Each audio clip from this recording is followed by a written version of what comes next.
முன்னாள் முதலமைச்சர் மரியாதைக்குரிய டாக்டர் கலைஞர் அவர்கள் முதல்வராக இருந்த காலத்திலே உணவுத்துறையை இரண்டாக பிரித்து தமிழ்நாடு நுகர்வோர் வாழ்வாதார கழகம் என்று அந்த துறையை மரியாதைக்குரிய கலைஞர் பெருமகனார் முதல்வர் இருந்த காலத்திலே தொடங்கி வைத்தார்கள். இன்றைக்கு அந்த துறையை கிட்டத்தட்ட இந்த ஆண்டு நிகழ்பருவத்திற்கு 25-26 நிகழ்பருவத்திற்கு அதன் மூலம் நெல் கொள்முதலாம் அந்த திட்டத்தின் மூலமாக செய்யப்படுகிறது. ஆனால் இன்றைக்கு மத்திய அரசு தேசிய நுகர்வோர் மையத்தின் மூலமாக தமிழ்நாடு நுகர்வோர் வாழ்வாதார கழகத்தினுடைய ஒரு அரசு துறையை அங்கே மத்திய அந்த இணையத்திற்கு அவர்கள் பதிவு செய்யப்பட்டிருக்கிற கார்பரேட் நிறுவனங்களுக்கு பெரும் முதலாளிகளுக்கு அந்த நுகர்வோர் வாழ்வாதார கழகம் மூலமாக நெல் கொள்முதல் செய்யலாம் என்கிற ஒரு திட்டத்தை அரசு கொண்டு முடிவாக எடுத்து இந்த ஆண்டு டெல்டா மாவட்டங்களை தவிர்த்து தமிழ்நாட்டில் மற்ற மாவட்டங்களை சேர்த்திருக்கிறார்கள். இதனால் தமிழ்நாட்டில் மற்ற மாவட்டங்கள் மிகவும் பாதிக்கப்படும். அந்த திட்டத்தை மாண்புமிகு முதல்வரிடம் அவருடைய அமைச்சர் பெருமக்கள் அதை எடுத்துச் சொல்லி இந்த திட்டத்தை முழுமையாக கைவிட வேண்டும் என்று இந்த மக்கள் மன்றத்தின் சார்பில் அமைச்சர் பெருமனாக இருக்கிறார் மன்றாடி கேட்டுக் கொள்கிறேன். அதே மாதிரி ஒரு சட்டத்தை போடுகிறாரு, டெல்டாவுக்கு ஒரு சட்டம், பிற மாவட்டங்களுக்கு ஒரு சட்டம் மக்களை பாதிக்கும் என்று நான் அமைச்சர் பெருமனாக மன்றாடி கேட்டுக்கொள்ள கடமைப்பட்டிருக்கிறேன்.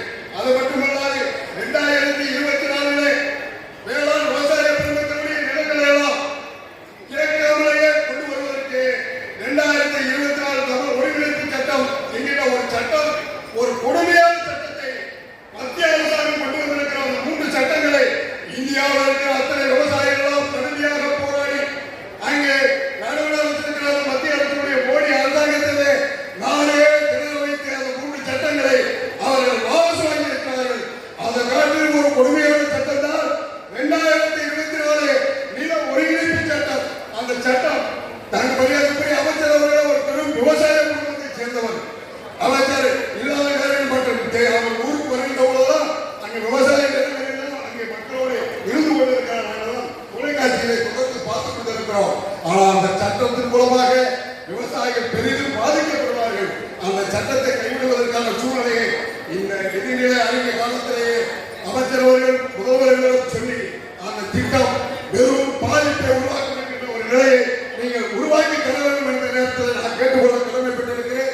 அது மட்டுமல்லாது உசலம்பட்டி பகுதியிலே சட்டத்தை புரியல, என்ன சட்டம்? 2024 தமிழ்நாடு நில ஒருங்கிணைப்பு சட்டம். அந்த சட்டம் விவசாயிகளுடைய நிலங்களை கேட்காமலே நிலத்தை கையகப்படுத்தலாம் என்ற அந்த சட்டத்தில் விதிமுறை கொடுக்கப்பட்டிருக்கிறது. அது இருக்கு. அமைச்சர் அவர்கிட்ட நீங்க விளக்கணும். மூத்த அமைச்சராக இருக்கீங்க. அதே மாதிரி அமைச்சரோடும் இன்றோடு உசலம்பட்டி பெரும் வறண்ட பகுதி.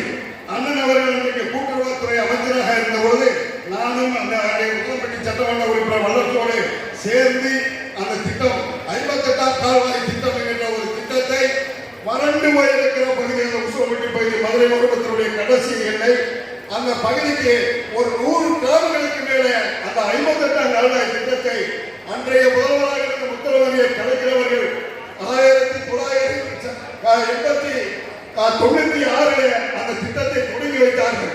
தொடர்ந்து 15 ஆண்டுகள் உருண்டோடி நிறைவாக மீண்டும் திமுக ஆட்சிக்கு வந்ததற்கு பிறகுதான் மீண்டும் கலைஞர்கள் நிறைவு பெற வச்சு அந்த திட்டத்தை தொடங்கி வைத்தார்கள்.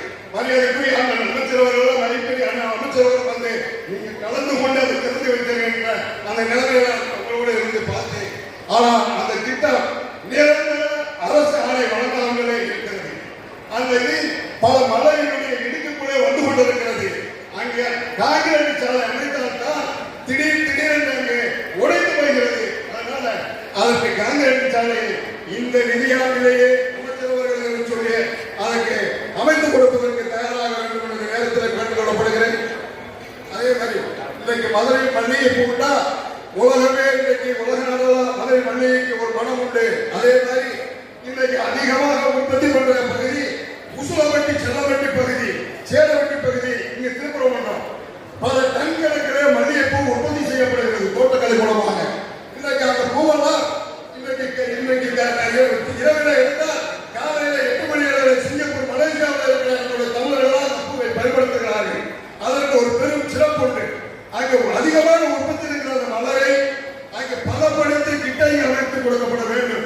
உசிலம்பட்டி பகுதிக்கு ஒரு பகுதியும் திருப்பரங்குன்றம் பகுதிக்கு ஒரு கிட்டையும் அமைத்து செல்லு தொழிற்சாலை உருவாக்கி இங்கிருந்து இந்த மக்களுடைய இந்த உற்பத்தியை அதை வெளிநாடுகளுக்கு அதை இது பண்ணி அந்த மக்களை பொருளாதாரியாக கொண்டு வருவதற்கு அமைச்சர் அவர்கள் அதை நம்மளுடைய முதல்வர்களிடம் எடுத்துச் சொல்ல வேண்டும் என்ற நேரத்தில் கேட்டுக்கொள்ள கடமைப்பட்டிருக்கிறேன். முடிச்சு அதே போல அமைச்சர் அவர்கள் அந்த ஆண்டிக்கு கடவுளை இடிக்கல அதையும் ஆட்சி காலத்தில் தான் பண்ணோம். அசோகமான திட்டம் அதை உசோகத்துக்கு பகுதி வடக்கு தெற்கு இருக்கிற பகுதி ஒரு 100 கிலோமீட்டருக்கு நீர் பாசனம் கொடுக்கக்கூடிய ஒரு பகுதி அஸ்மாமதி அணை திட்டம். அந்த திட்டத்திற்கு நம்மளுடைய ஆட்சி காலத்தில் நிதி ஒதுக்கப்பட்டு அதெல்லாம் வெட்டப்பட்டு இன்றைக்கு அந்த திட்டம் செயல்பட இருக்கும் பொழுது வேட்டு பகுதியாக இருக்கிற தண்ணி எல்லாம் அங்கெல்லாம் போய் சேரமாக இருக்கிறது. அங்க இருக்கிற முறையான கட்டமைப்பை உருவாக்காமல் நீர்வளத்துறை விட்டிருக்கிறார்கள். அது குண்டாறு திட்டத்திலே வருகிறது. பொதுப்பணித்துறை குண்டாறு திட்டத்திலே வருகிறது. அது அமைச்சர்கள் சொல்லி இந்த ஆண்டு அந்த மேட்டுப்பாங்கான பகுதியை அங்கே எடுத்து அதிகமான தண்ணியை சேர்க்கிறார். உசோம்பட்டி பகுதி 2 பகுதியில் இருக்கிற அது ஒரு 200 கிராமங்கள் நீர்ப்பாசனம் பெறும் மக்கள் பயணிவார் என்ற நேரத்தில் நான் கேட்டுக்கொள்ள கடமைப்பட்டிருக்கிறேன். அதே மாதிரி பயிர் காப்பீடு இன்னைக்கு விவசாயிகள் காலம்லாம் உழைக்கிறார். அவரை பாதுகாக்க முடியல. இன்னைக்கு பருவநிலை மாற்றங்களால் இன்னைக்கு